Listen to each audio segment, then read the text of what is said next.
Waalaikumsalam warahmatullahi wabarakatuh. Alhamdulillah, alhamdulillahilladzi arsala rasulahu bil huda wa dinil haq wa liyudhhirahu 'alad dini kullih walau karihal musyrikun.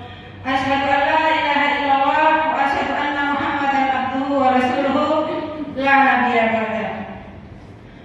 Alhamdulillah, pada pagi menjelang siang ini kita dapat berjumpa dalam sebuah forum yang sangat baik. Tak lupa kita mengucapkan syukur kehadirat Allah Subhanahu wa taala atas segala limpahan nikmat dan karunia-Nya kepada kita hingga detik ini yang tidak akan mampu kita hitung. Kemudian yang kedua, salawat serta salam kepada junjungan kita Nabi besar Muhammad sallallahu alaihi wasallam yang telah berjuang hingga titik darah penghabisan sehingga membuat kita menjadi hidup dalam keadaan Islam seperti saat ini. Kemudian selanjutnya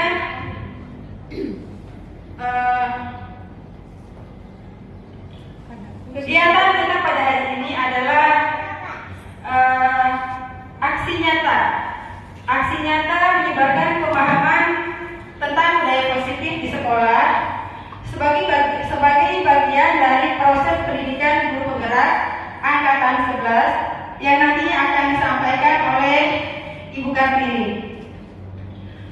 Baik, kita buka acara kita ini dengan sama-sama membaca basmalah bersama-sama. Ya. Selanjutnya acara berikutnya adalah presentasi yang akan disampaikan oleh Ibu Kartini. Adalah aksi nyata menyebarkan pemahaman budaya positif di sekolah. Kepada Ibu Kartini kami sampaikan waktu dan kesempatan. Silakan Ibu.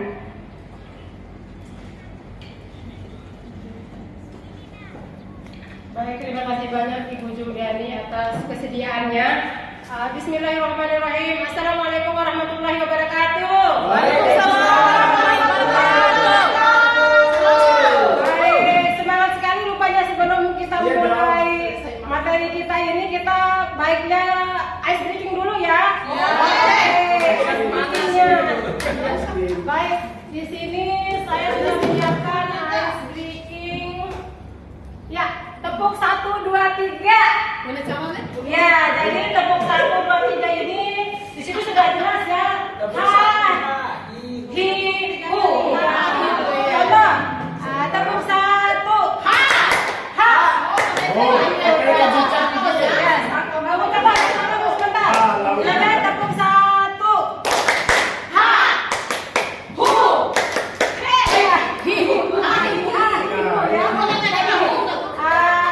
Bapak Ibu, mohon kesediaannya untuk berdiri sejenak. Biar kesannya tidak terlalu biar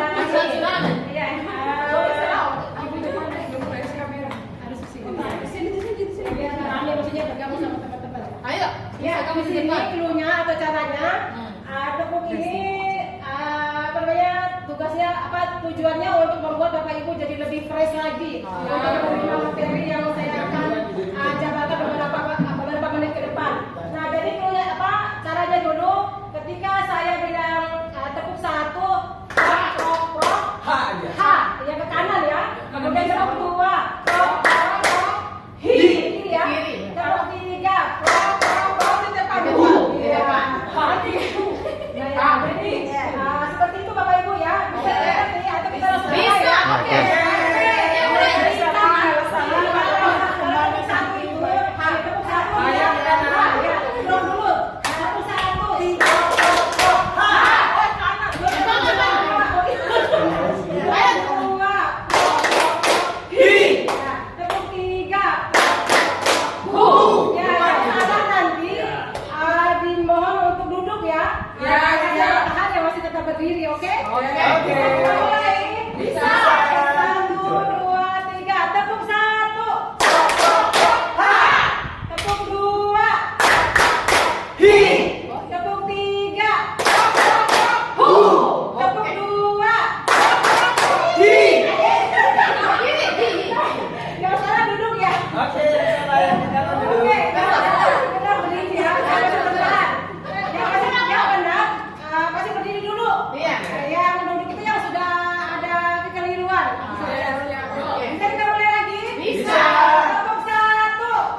anak. Jadi saya langsung mulai dengan inti dari aksi nyata ini.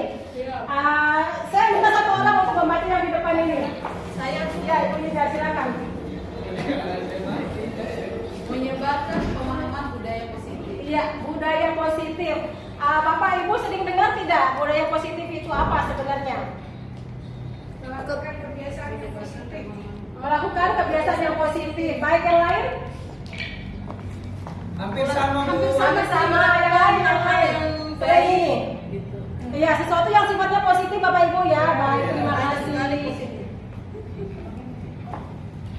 Iya, berikutnya di sini Bapak pendidikan kita menurut Ki Hajar Dewantara, tujuan pendidikan adalah menuntun segala kodrat yang ada pada anak-anak agar mereka dapat mencapai keselamatan dan kebahagiaan setinggi-tingginya, baik sebagai manusia maupun sebagai anggota masyarakat. Oleh sebab itu, pendidik itu hanya dapat menuntun tumbuh atau hidupnya kekuatan kodrat yang ada pada anak-anak agar memperbaiki lakunya, bukan dasarnya. Hidup dan tumbuhnya kekuatan kodrat anak. Tentu Bapak Ibu sudah tidak asing dengan apa pendidikan kita ya. Baik, berikutnya budaya positif. Budaya positif di sekolah yaitu nilai yang dan kebiasaan sekolah yang berpihak pada murid agar mereka dapat berkembang menjadi pribadi yang kritis, penuh hormat dan bertanggung jawab sesuai dengan profil pelajar Pancasila. Berikutnya, nah di sini ada konsep utama budaya positif. Ada 7 Bapak Ibu ya, perubahan. Yang pertama perubahan paradigma belajar, berikutnya disiplin positif, kebutuhan dasar manusia, motivasi perilaku manusia, restitusi posisi kontrol guru, keyakinan kelas, dan terakhir segitiga restitusi. Nah, poin pertama di sini adalah ada perubahan paradigma belajar. Dalam membangun budaya positif, sekolah dapat menyediakan lingkungan yang positif, aman dan nyaman agar siswa mampu berpikir, bertindak, dan mencipta dengan merdeka, mandiri, dan bertanggung jawab. Disiplin di sini sangat erat berkaitan dengan kontrol guru terhadap siswa.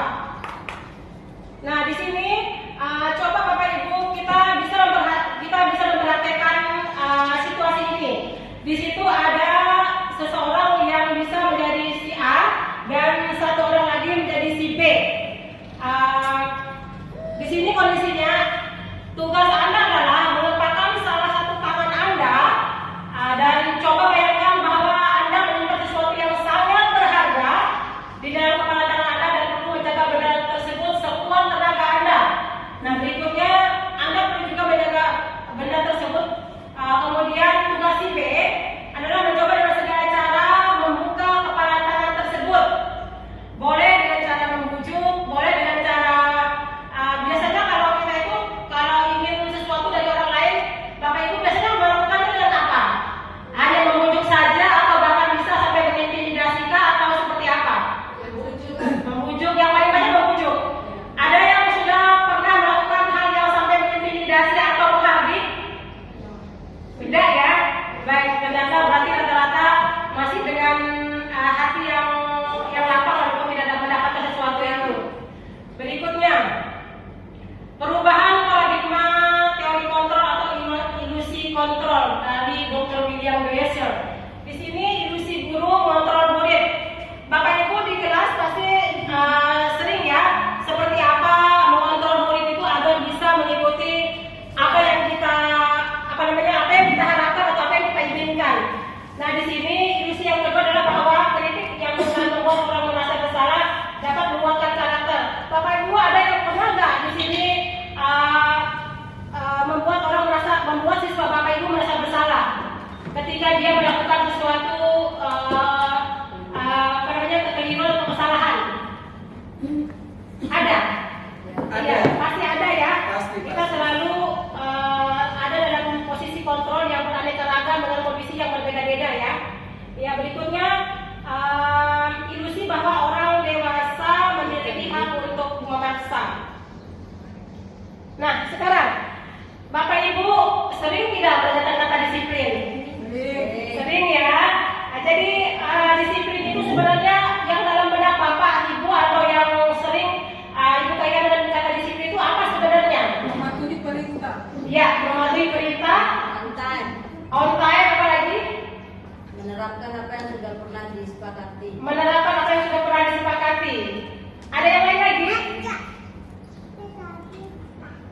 Tidak ada. Baik ya, di sini adalah makna disiplin itu sendiri adalah disiplin itu berasal dari bahasa Latin yang tulisannya disiplina. Itu yang berarti ternyata disiplin itu belajar. Ya, bahwa belajar itu adalah ternyata dari kata disiplin itu sendiri. Makna asal dari kata ini berkonotasi dengan disiplin diri dari murid-murid dari Socrates dan Plato. Disiplin diri membuat orang menggali potensinya menuju sebuah tujuan apa yang dihargai. Namun dalam budaya kita, kata disiplin telah berubah menjadi sesuatu yang dilakukan seseorang pada orang lain untuk mendapatkan kepatuhan. Ya, cenderung kita itu kayak patuh itu disiplin ya. Kayak misalnya kita di lingkungan sekolah kita ini untuk disiplin itu atau terlihat disiplin itu dengan cara datang sebelum jam 7.20 karena jam 7.20 setelah jam 7.20 itu gerbang kita sudah harus ditutup. Nah, biasanya kita terlalu memaknai disiplin itu sesuatu yang kita lakukan dengan tepat waktu atau tidak melakukan kesalahan. Nah, di sini namun dalam budaya kita maka disiplin telah berubah menjadi sesuatu yang dilakukan seorang pada orang lain untuk mendapatkan kepatuhan. Kecenderungan umum adalah menghubungkan kata disiplin dengan ketidaknyamanan, bukan dengan kata yang kita hargai atau pencapaian suatu tujuan yang mulia.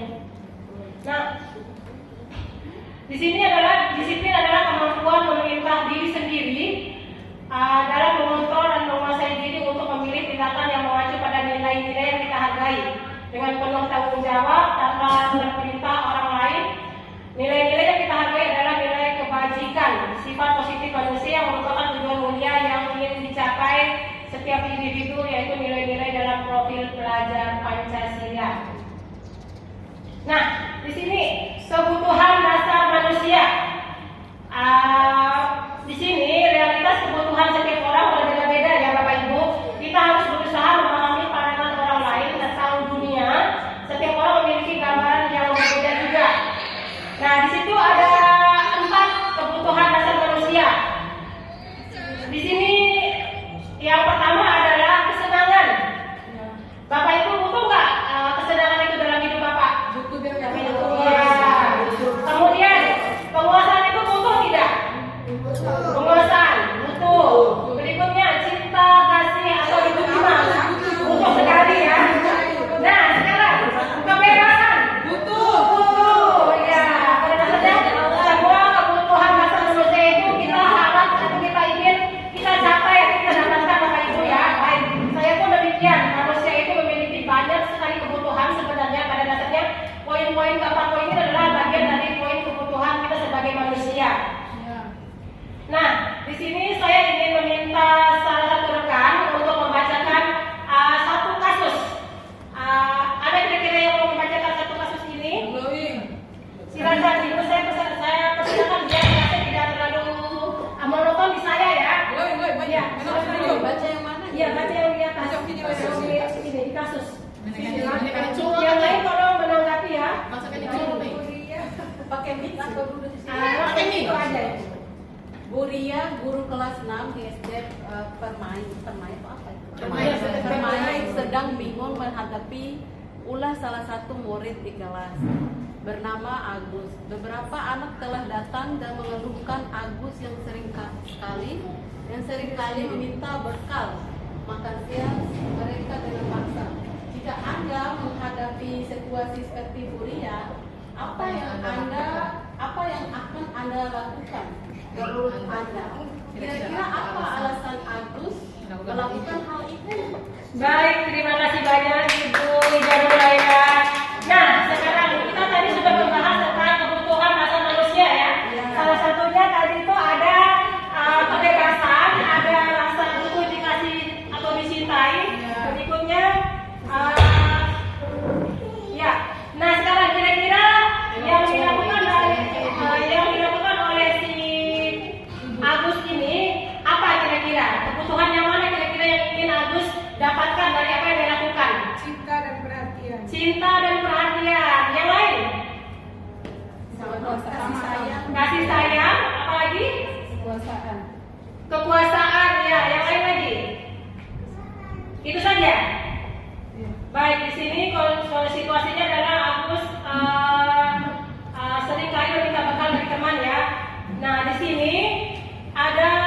penjabaran dari tindakan yang dilakukan oleh Agus. Dia masih ada banyak hal yang kira-kira ini yang apa alasan yang dilakukan oleh Agus tersebut.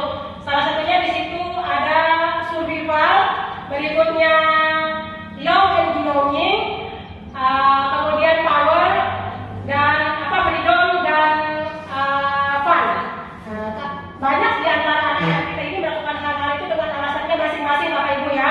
Ada yang karena ingin dia menguasai temannya agar dia takut, ada yang akan melakukan sesuatu itu untuk bersenang-senang saja karena dia bosan, ada juga yang memang benar-benar butuh makan, dan juga ada yang ingin terlihat dia saya kuat loh, saya bisa membuat kamu itu takut sama saya. Nah, pasti kita waktu kecil bahkan sampai sekarang pun ini kita pasti tentu memiliki perasaan seperti itu kepada orang lain, ya enggak?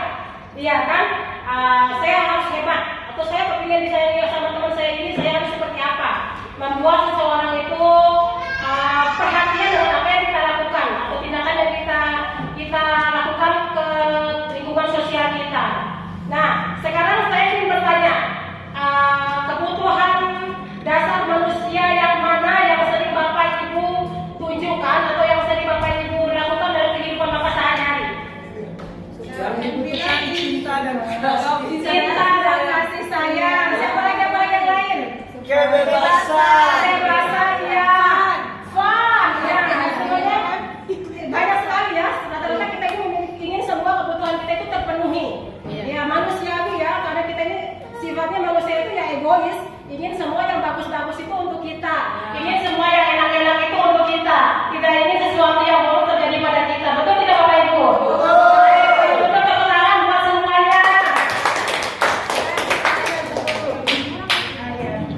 Baik, berikutnya di situ ada sanksi dan konsekuensi. Nah, di sini sanksi yang Ibu Bapak tahu apa itu sanksi? Hukuman. Baik, hukuman ya, Bapak Ibu, hukuman.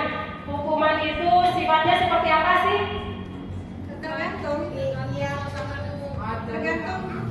Denda. Tergantung kejadian ya, apa kondisional ya. Jadi ada di sini. Di sini ada lagi kasus ya.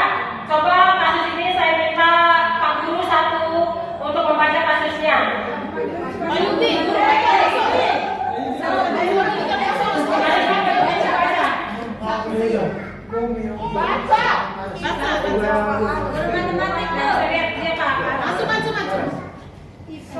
Iva kurang menguasai pelajaran matematika, sehingga pada saat pelajaran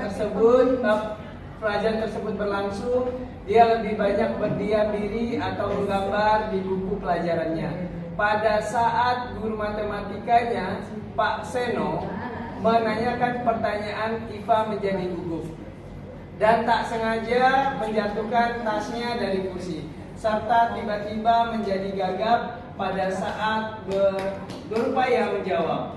Seluruh kelas pun tertawa melihat perilaku Iva yang berbicara tergagap dan terkejut tersebut. Pak Seno pada saat itu membiarkan teman-teman Iva menertawakan Iva yang tergagap dan malu. Ya. Malu luar biasa.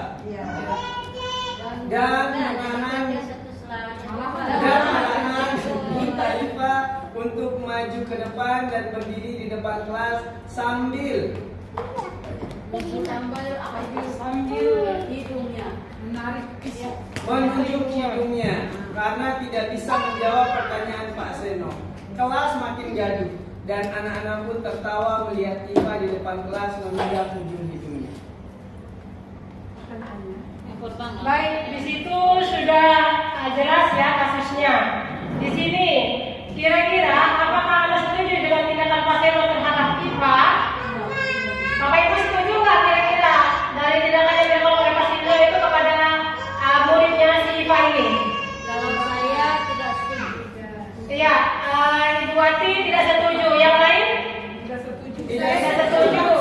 Nah, kira-kira kenapa kondisi ini menjadi atau membuat Bapak Ibu tidak setuju dengan apa yang dilakukan oleh Pak Seno tersebut? Bisa membuat mental Iva karena Pak Gurunya itu membiarkan teman-temannya untuk mengetahui si Iva. Betul sekali. Selain itu apa lagi?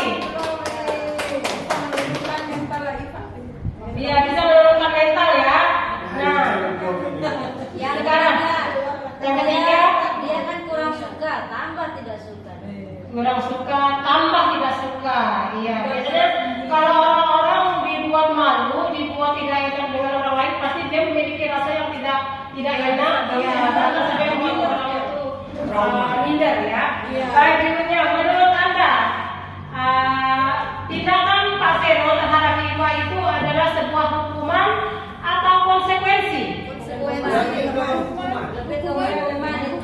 Hukuman atau konsekuensi? Hukuman ya. Ya, jadi seseorang ketika melakukan kesalahan dia masih berhak untuk mendapatkan mendapatkan teguran yang baik dari gurunya di sekolah. Nah, jadi tindakan yang dilakukan oleh Pak Seno ini lebih condong ke tindakan yang penghukum. Ya, kesannya penghukum karena kenapa? Karena jelas-jelas di sini Iva ini sudah merasa tidak enak sekali. Yang pertama karena dibuat malu sama teman-temannya, di depan teman-temannya. Iya, terus sih. Nah, di sini ada teori motivasi perilaku manusia. Nah, motivasi ini sebenarnya terdiri dari dua. Ada motivasi eksternal atau motivasi yang datangnya dari luar, kemudian itu ada motivasi internal, datangnya dari dalam diri kita. Nah, dari motivasi eksternal ini sudah jelas terlihat.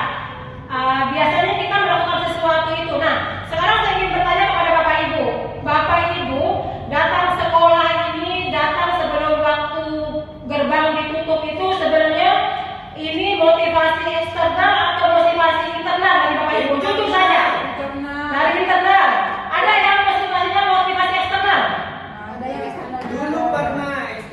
Dulu pernah eksternal. Karena ada seseorang di sana. Oh iya. Biasanya sesuatu yang dilakukan eksternal di sini kan biasanya ini melakukan sesuatu yang kita kayak ada tujuannya kayak mau dibilang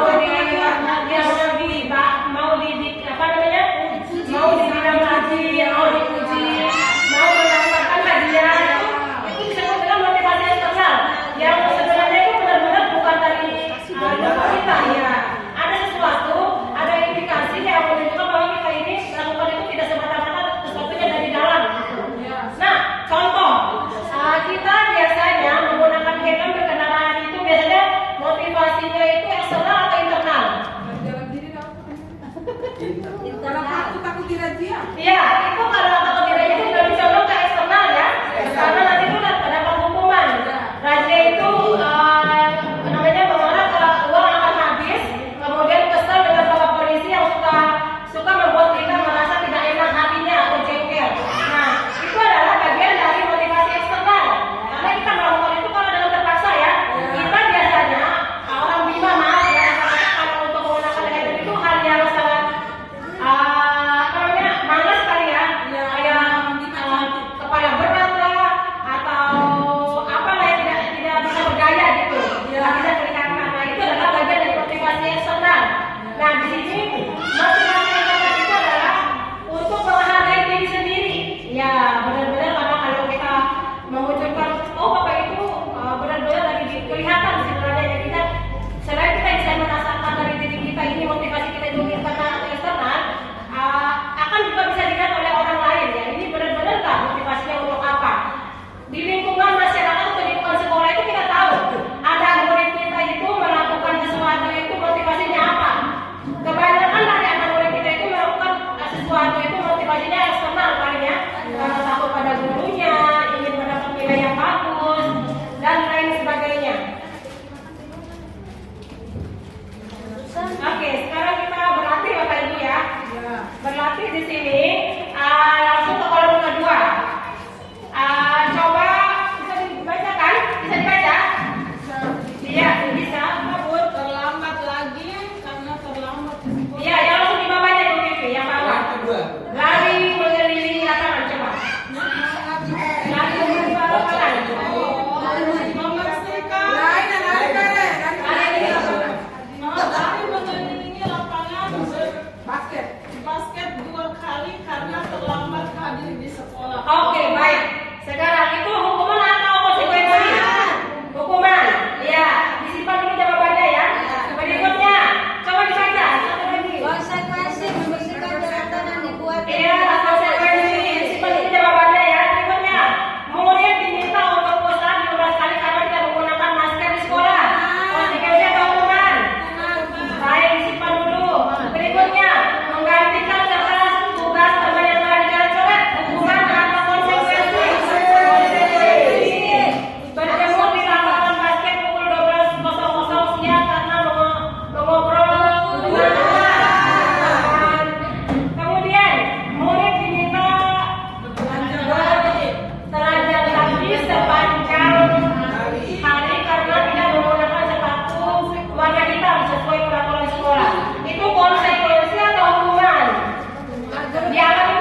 Itu konsekuensi.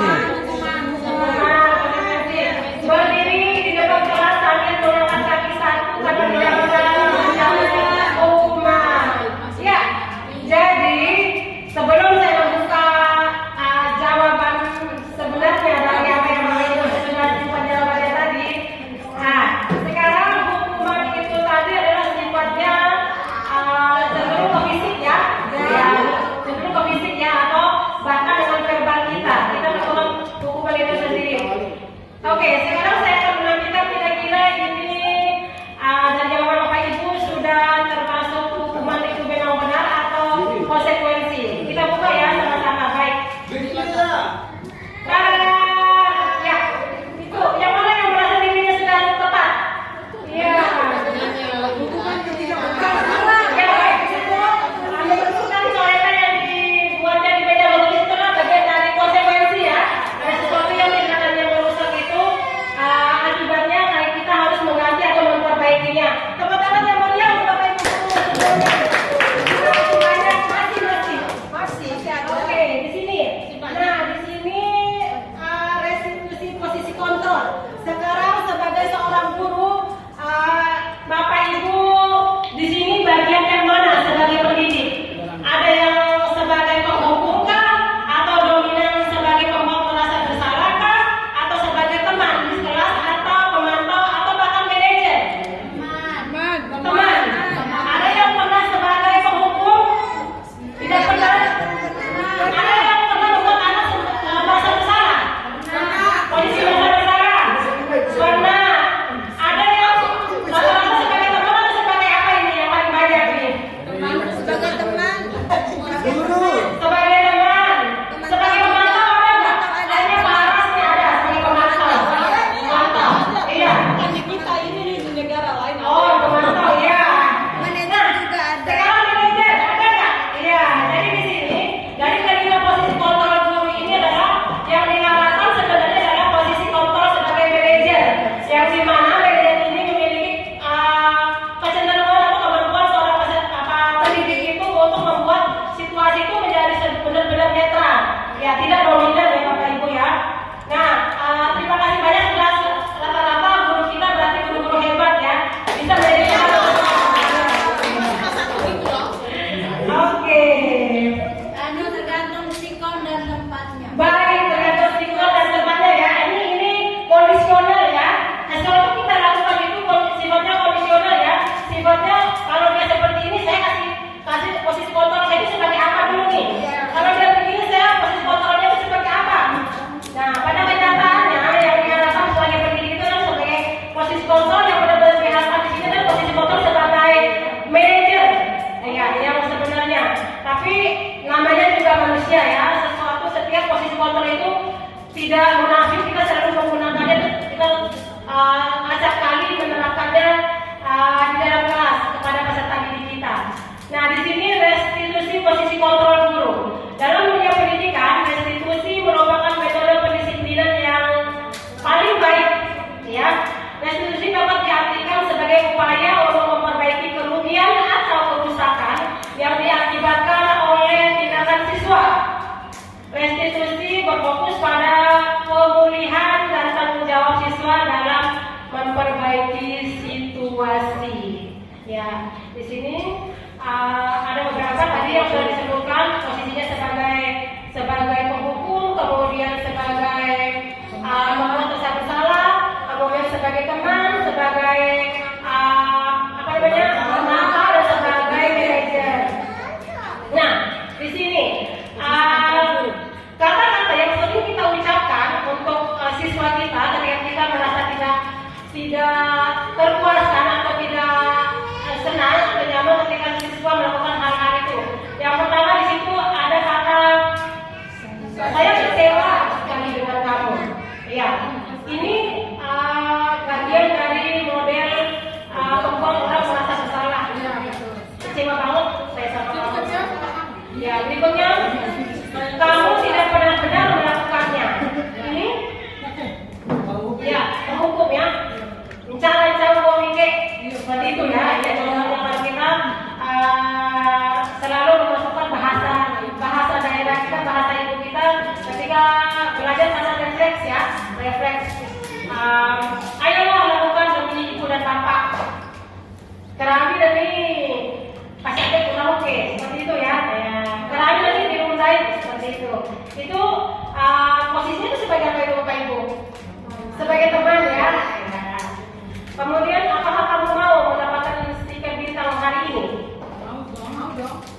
Mau.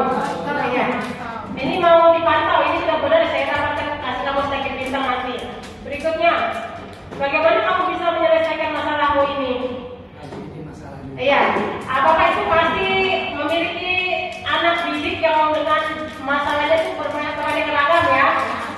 Saya termasuk merasakan ini ketika anak tidak pernah datang sekolah, kemudian saya tanyakan dia sebenarnya ini alasanmu apa nak untuk kenapa tidak pernah datang sekolah?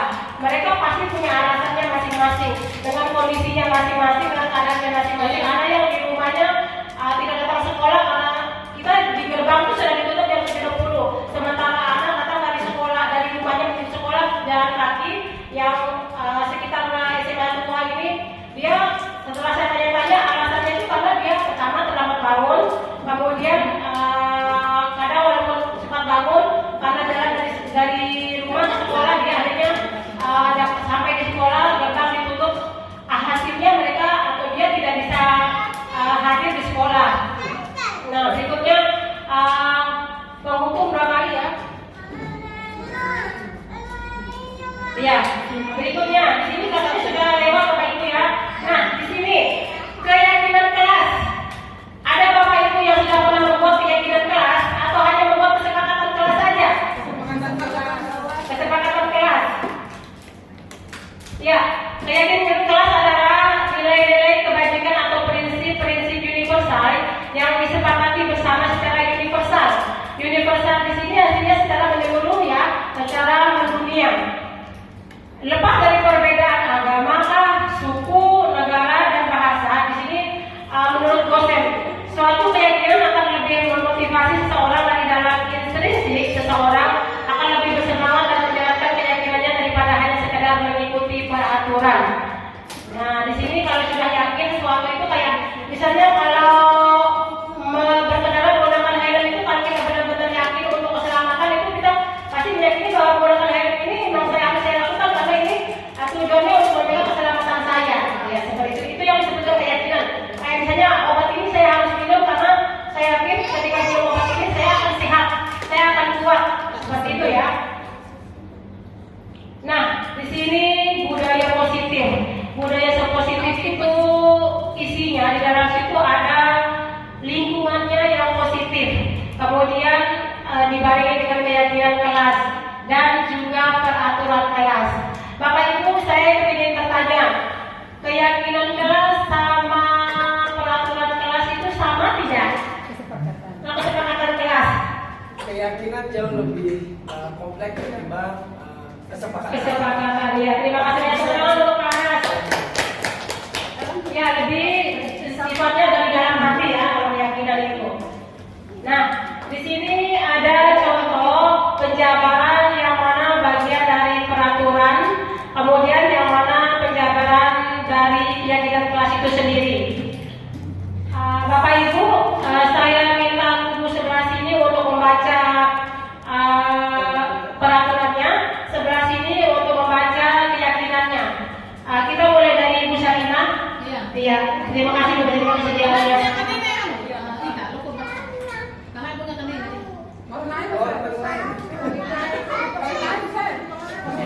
Bisa yang lain. Selalu kembalikan buku ke tempatnya.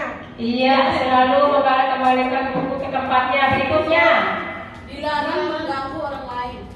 dia sana Nadia, ini peraturan. Masih di sekolah 15 menit sebelum pembelajaran dimulai. Iya, berikutnya.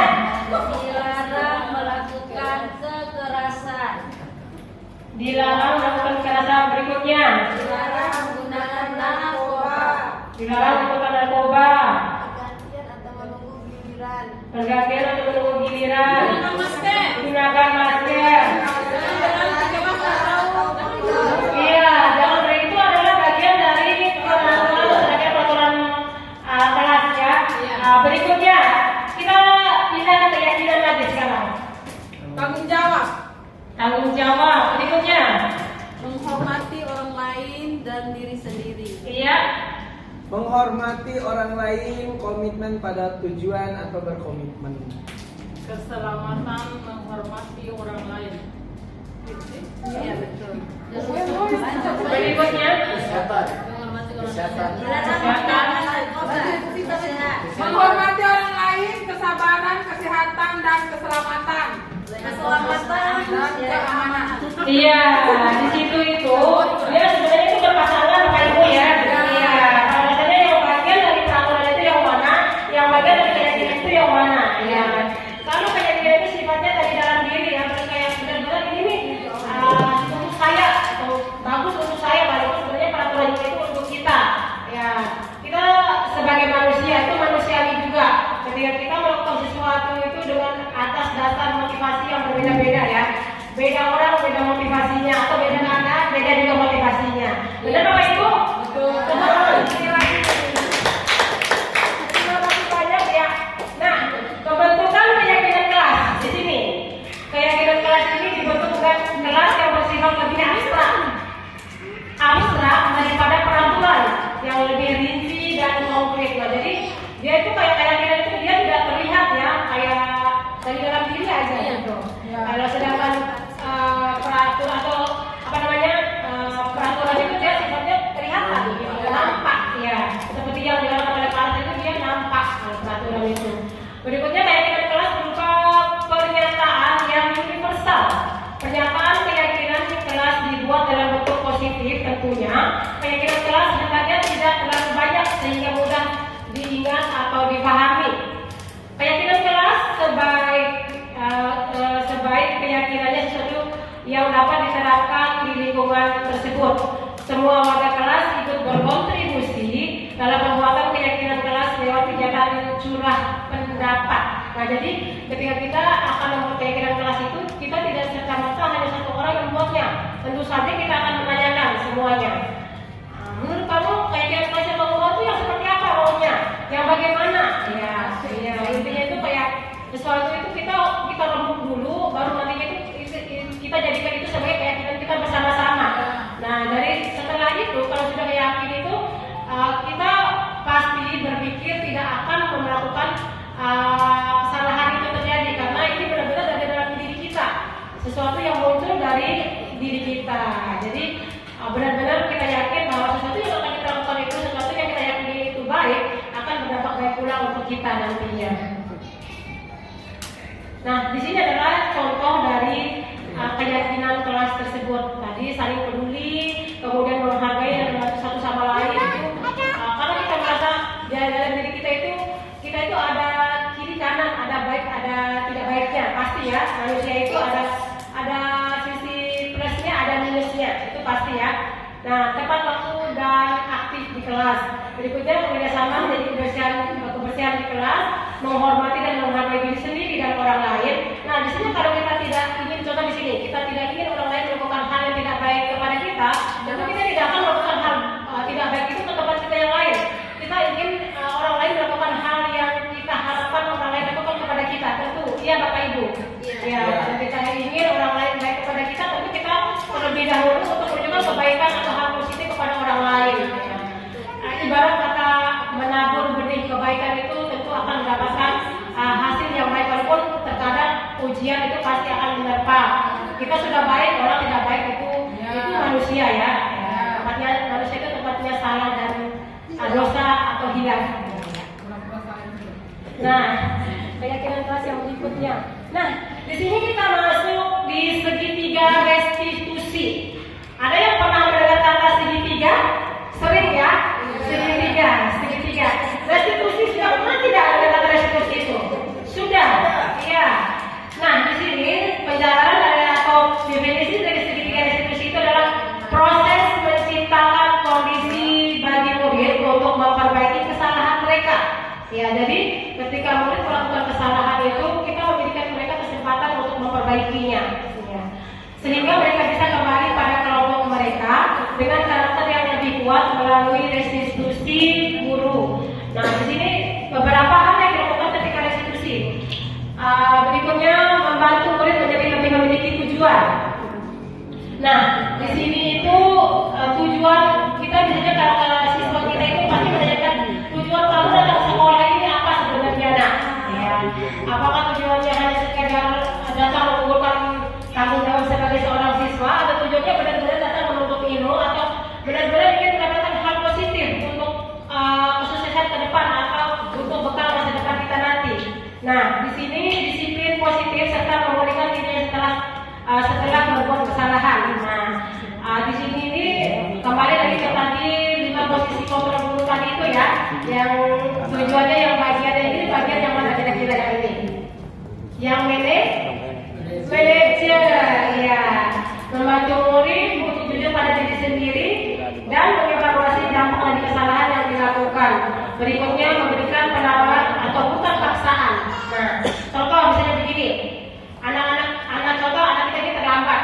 Kita ada kira-kira ada nggak kira-kira penawaran kepada oleh Bapak Ibu guru untuk siswa dengan kondisi yang seperti ini?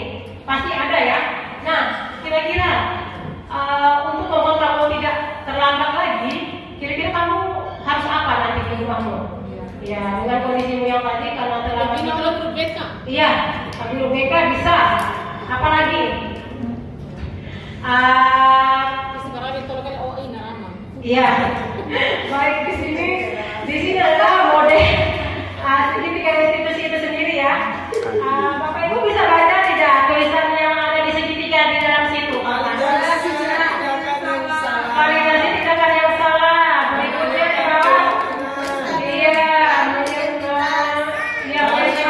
Keyakinan.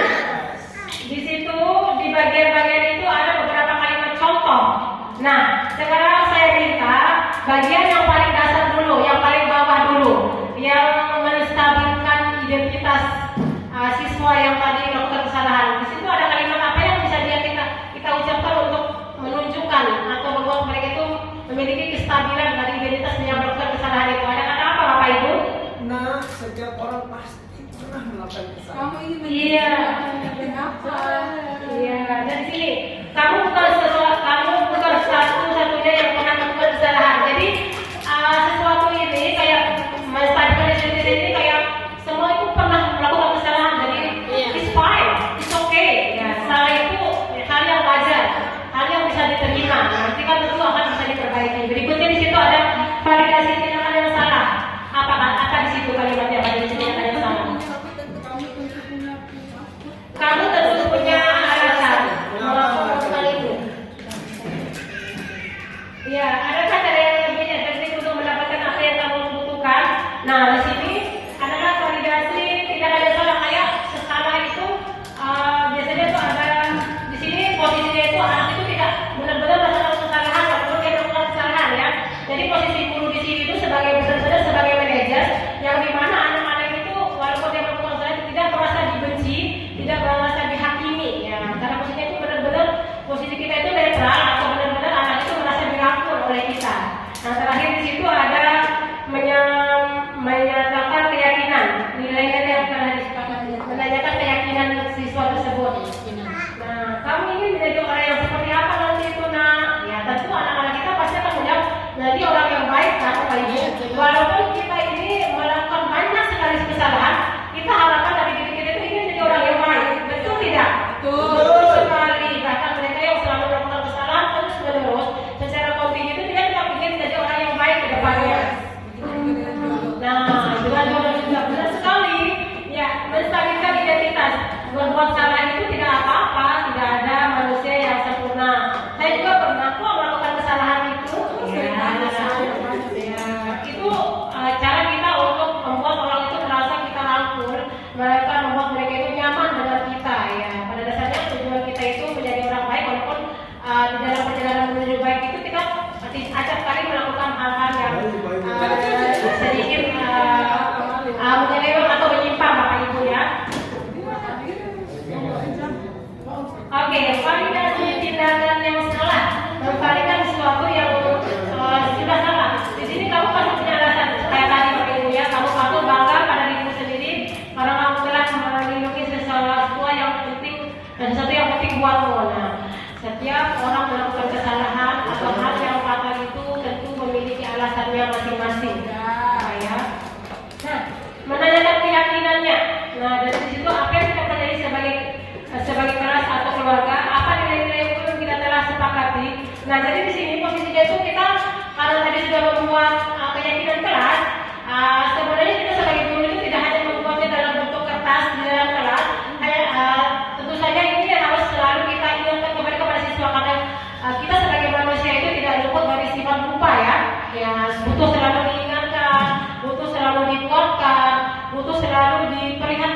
toh, kayak kita kelas kita anak-anak, itu untuk kita juga sebagai orang dewasa.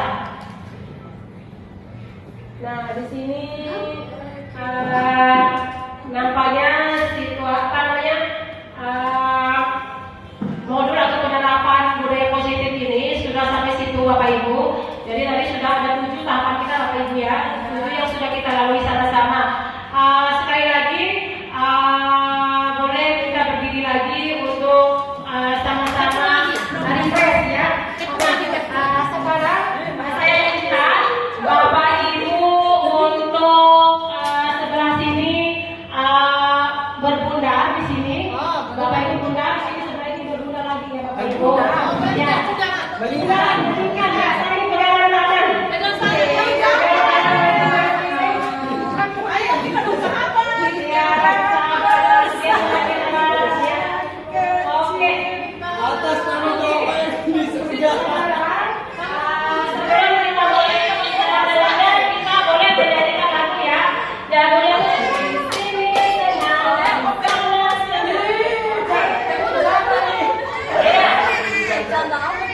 Oke, sekarang kita mulai ya. Sekarang kita lawan Salima. Putar, sambil putar. Nggak perlu pegang tangannya, Bu. nggak boleh berputar apa, udah anak berkumpul aja. Oke, perlunya nanti itu mencari teman, di sekitar sini teman ya. Jadi kalau satu sendiri, kalau dua jangan berdua. Oh iya, iya. Oke, sekarang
Kartini pada hari ini, dan alhamdulillah kita mendapatkan ilmu yang luar biasa yang tidak hanya cukup untuk dipelajari dalam 1 jam 2 jam saja. Semoga kedepannya ada kesempatan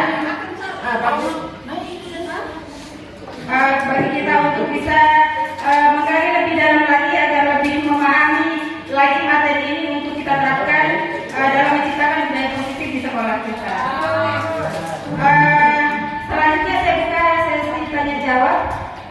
Mungkin ada bapak ibu yang ingin mengajukan pertanyaan, silakan.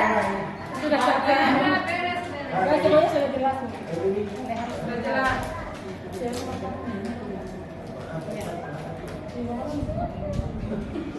Ada pertanyaan? Sudah cukup mantap.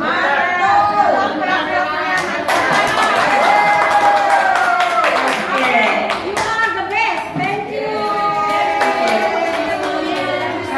Baiklah Bapak Ibu guru hebat,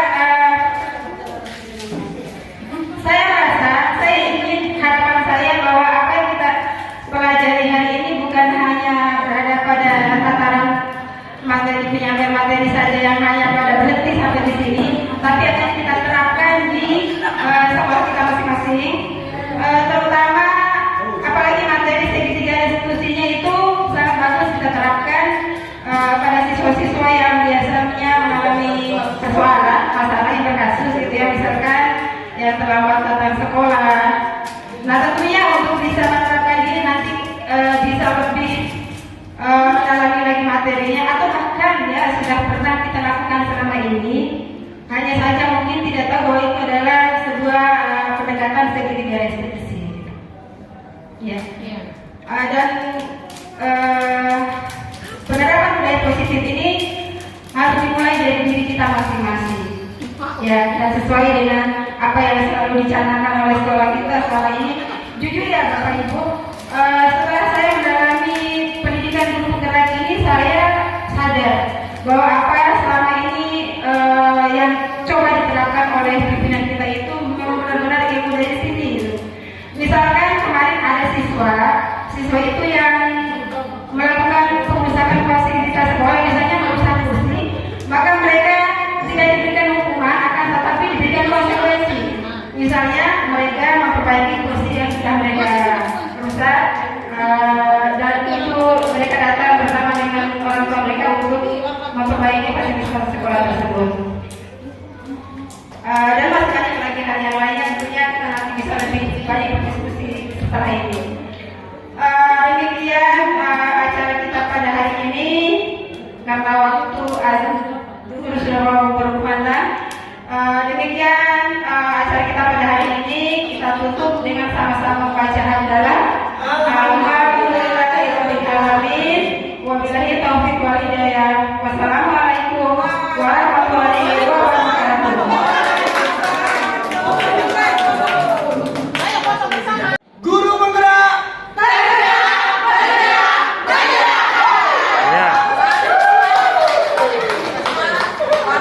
Assalamualaikum warahmatullahi wabarakatuh. Saya Ibu Reni Andriani, mengajar di SMA Negeri 1H. Ingin menanggapi dari diseminasi yang dibawakan oleh Ibu Kartini Z, calon guru penggerak angkatan 11, di mana yang saya tanggapi di sini adalah beliau membawakan bagaimana cara menyelesaikan masalah dengan menggunakan segitiga restitusi. Nah, yang saya tanggapi di sini bagaimana caranya? Yang pertama, kalau untuk segitiga restitusi itu yaitu bagaimana cara kita menstabilkan identitas siswa dulu. Terus yang kedua itu bagaimana cara kita memvalidasi tindakan yang salah. Terus yang selanjutnya yang dilakukan itu adalah menanyakan keyakinan kelas. Nah, di sini bagaimana cara mengatasi masalahnya itu tidak langsung menjudge siswa, tetapi kita dengan menggunakan segitiga restitusi. Oke, sekian. Assalamualaikum warahmatullahi wabarakatuh. Assalamualaikum warahmatullahi wabarakatuh. Saya Siti Kurniawati SPD, adalah salah satu guru dari SMA Negeri 1H yang mengikuti kegiatan yang disampaikan oleh calon guru penggerak angkatan 11 Ibu Kartini Z SPD yang materinya tentang diseminasi budaya positif. Di sini yang akan saya garis bawahi yaitu yang kaitannya dengan keyakinan kelas. Jadi keyakinan kelas yaitu nilai-nilai kebajikan atau prinsip-prinsip universal yang disepakati secara universal, lepas dari perbedaan agama, suku, negara, dan bahasa. Sehingga harapannya keyakinan kelas itu akan membuat seseorang akan lebih bersemangat untuk menjalankan keyakinannya daripada hanya sekedar mengikuti peraturan tersebut. Itu saja dari saya. Terima kasih. Assalamualaikum warahmatullahi wabarakatuh.